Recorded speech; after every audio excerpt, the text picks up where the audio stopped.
தான் கட்டி வைத்து தாக்கப்பட்ட காணொளி சமூக ஊடகங்களில் வெளியான நிலையில் மனமுடைந்த இளைஞர் ஒருவர் தற்கொலை செய்து கொண்ட சம்பவம் பெரும் சோகத்தை ஏற்படுத்தியுள்ளது.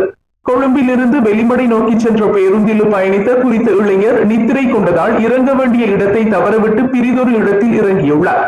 எனினும் அந்த இளைஞரை திருடன் என்று நினைத்த ஊர் மக்கள் கட்டி வைத்து தாக்கியுள்ளனர். அவரை தாக்கும் காணொளி சமூக ஊடகங்களில் வெளியான நிலையில் மனமுடைந்த இளைஞர் தற்கொலை செய்து கொண்டுள்ளார்.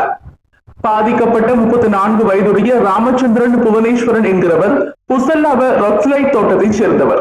விசாரணையில் அவரது பெற்றோர் இறந்துவிட்டதாகவும் அவரது ஒரே சகோதரி வேறொரு பகுதியில் வசித்து வருவதாகவும் தெரிய வந்தது. ரொக்ஸ்லைட் தோட்டத்திற்கு செல்லும் வழியில் பேருந்தில் தூங்கிய குறித்த இளைஞர் அதிகாலை 2 மணி அளவில் ரம்போட பகுதியில் இறங்கியுள்ளார். இதனை அடுத்து ரம்போட பகுதியில் வசிக்கும் உறவினரை தேடிச் செல்ல முடிவு செய்திருந்தார்.